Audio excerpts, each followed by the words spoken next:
Howdy. I want to talk about funk and funk guitar and how to get into it. Number one, my name is Billy Ray Walsh. I play funk music and blues music and soul music, and I will show some videos here so you can see kind of what I do. But I haven't been playing funk. I've been playing blues music for a while and soul music for a while, but I recently started putting out funk music and kind of doing that thing, and now I think it's one of the strongest things that I do. So I kind of want to break down to you kind of what I think of it as someone who played blues music and got into it in that world. Let's go through the basics. Number one, thing that I noticed is if you can think to yourself, accompanying a drummer and get out of because we always think that we're not part of the rhythm section, guitar players anyway.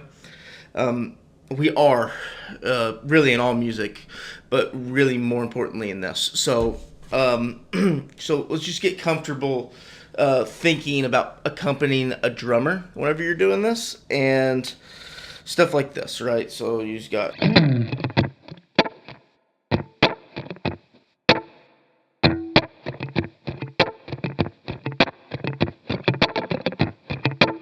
that alone, this sound is half of it. And then learning where to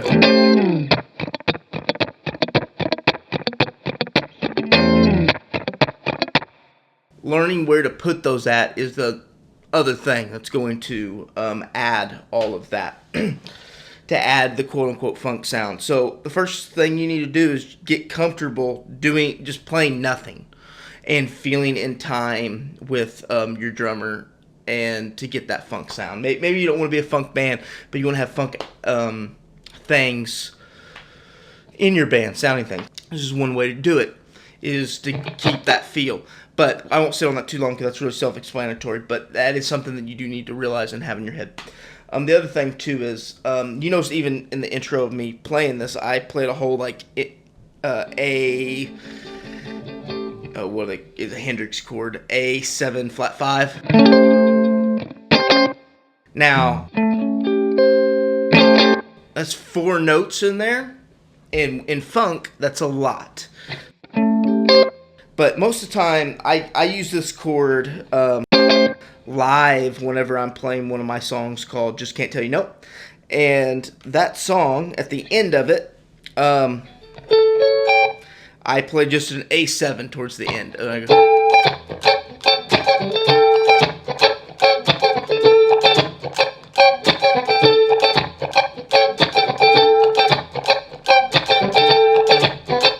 now, doing that, and I'll play that chord shape too, is you're all up here on the 14th fret and the 15th fret. You're playing, and that is the the minor 7th and your root. So it's over an A. It's a dominant 7 chord, right?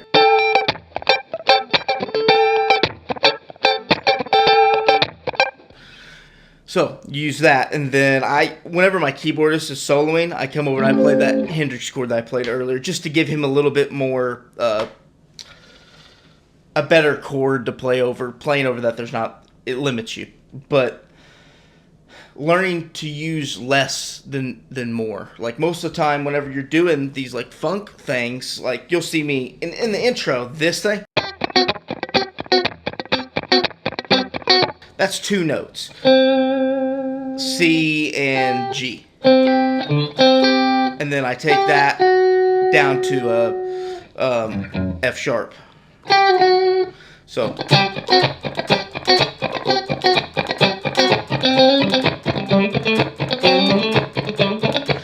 hear this.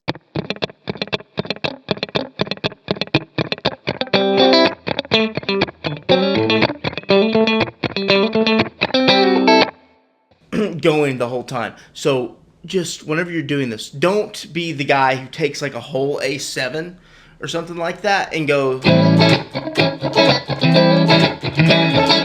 and does that thing. It's a lot and it's almost too much. In a full band context, if you're in a three-piece band, you can get away with doing that. But like if you're playing with keys, you got another guitar player, you got horns, you got anything like that. It's not going to be, you don't want to be up there going, it doesn't work. And we've all heard that guitar player that plays too much and you don't know why. That's why. Because tell me what sounds better. Or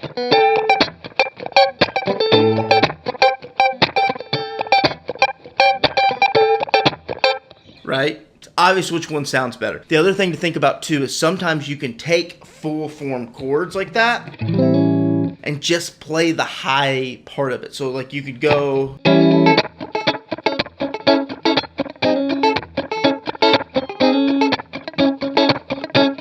and really I'm only playing the triad of A7.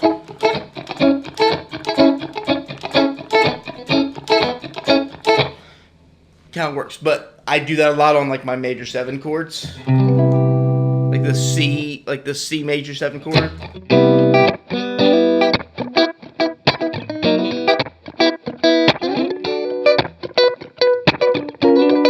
Just focusing up on the high strings. I'm not even playing the roots. I'm really not going above the G string. I'm aiming G string down to the E. So keep your chords small. You don't need to, have big clunky chords. The other thing, the guitar. The guitar matters a lot. This is my PRS Silver Sky. I've been running this entire time with all of the tones rolled all the way up, and obviously the volume all the way up. And it's in 4th position, so it's having these two. So that gives you, that thing.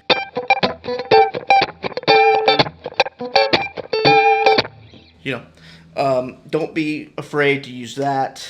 You can really use anything. Single coils are your best bet, but finding a way to blend a neck pickup and a higher pitched pickup is kind of the thing. Like if you use where's my telly? Well, yeah, if you use a telly, what you'll want to do is more times than not, every song's different, and you play to the song. But a good rule of thumb is the middle selection is, but using both is kind of what you want to do. It gives you the best of both worlds. And then the last thing I would say to think about is individual notes. Like there's a thing of, there's a couple songs I'll give you the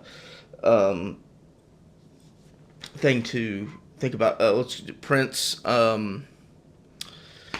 I Want to Be Your Lover. He does a lot of like single notes or double stops.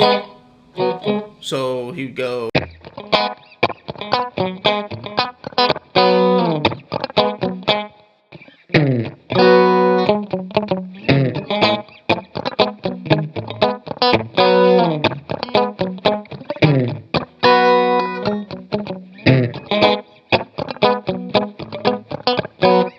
Sorry about my sloppy playing, but you get the idea. Another song I would think about is the Bee Gees' Staying Alive. It's single notes, but if you get that right hand thing going and you get those plucks right, that's another kind of the funk thing.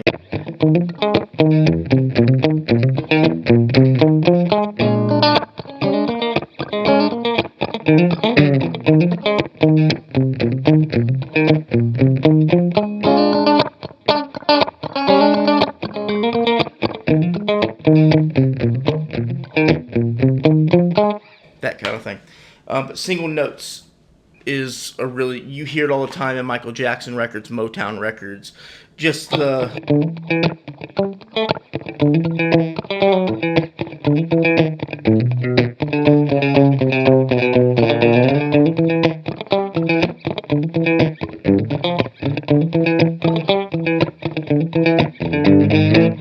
kind of things. Just keep it rocking. The other thing that I would talk about on whenever you're running this kind of setup is to maybe whenever you're recording is to use some type of like straight in kind of sound. I got an amp dialed in right now, but that can give you a different type of sound. Another thing I would consider is throwing on some chorus. You'll hear it in like other Prince kind of songs, like 1999, for example. He did.